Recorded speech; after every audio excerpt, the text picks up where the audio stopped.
It was a Tuesday night, just like any other. I was curled up on the sofa, half watching a movie, half scrolling through my phone. The rain was lashing against the windows, a steady, rhythmic drumming that was almost soothing.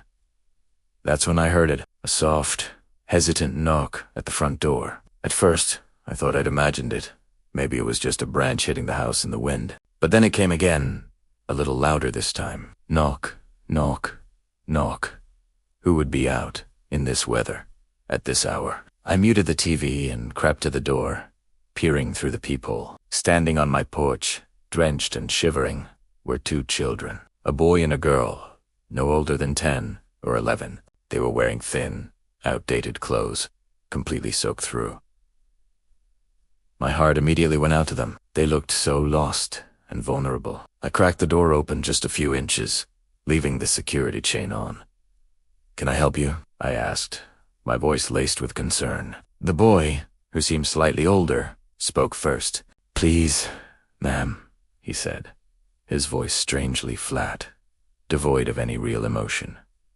"We're lost. Our parents told us to come here if we got into trouble. Can we come in? We just need to use your phone."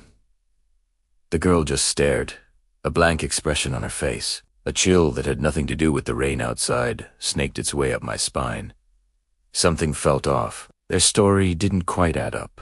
My house was at the end of a long, secluded cul-de-sac. It wasn't a place anyone would just stumble upon. "Where are your parents?" I asked, trying to keep my voice steady. "They'll be here soon," the boy replied instantly. "Almost too quickly. They just need to find us. But it's so cold out here. Please, just let us in for a minute." He took a small step forward, and that's when I saw it, the thing that made my blood run cold. He lifted his head slightly, and under the dim porch light, I saw his eyes. They weren't blue or brown or green. They were just black. Solid, bottomless pools of black. No iris, no sclera. Just two perfect, terrifying voids staring back at me. I glanced at the girl. Her eyes were the same. Panic seized me. My mind was screaming. Every instinct I had was shrieking at me to slam the door. This wasn't right. These weren't children. The boy's calm demeanor suddenly vanished. His face contorted into a mask of impatience, of something ancient and hungry. "Let us in," he said again. But this time it wasn't a request. It was a command. His voice was deeper now, a low growl that vibrated through the wood of the door.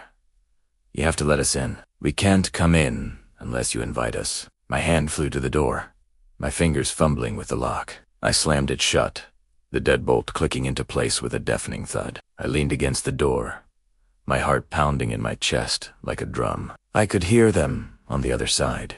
The knocking started again, harder this time, more frantic, more demanding. It was accompanied by that chilling, monotone voice, repeating the same phrase over and over. "Let us in, let us in. You have to let us in." I slid down to the floor, covering my ears, praying for it to stop. The knocking went on for what felt like an eternity, a relentless assault on my sanity. And then, as suddenly as it began, it stopped. Silence. Just the sound of the rain. I stayed there, crouched on the floor, until the first light of dawn crept through the windows. I never looked through the peephole again. I don't know what they were, or what they wanted, but I know one thing for sure. You should never, ever let them in. Thanks for listening. If you enjoyed this story, make sure to like and subscribe for more. Stay safe out there.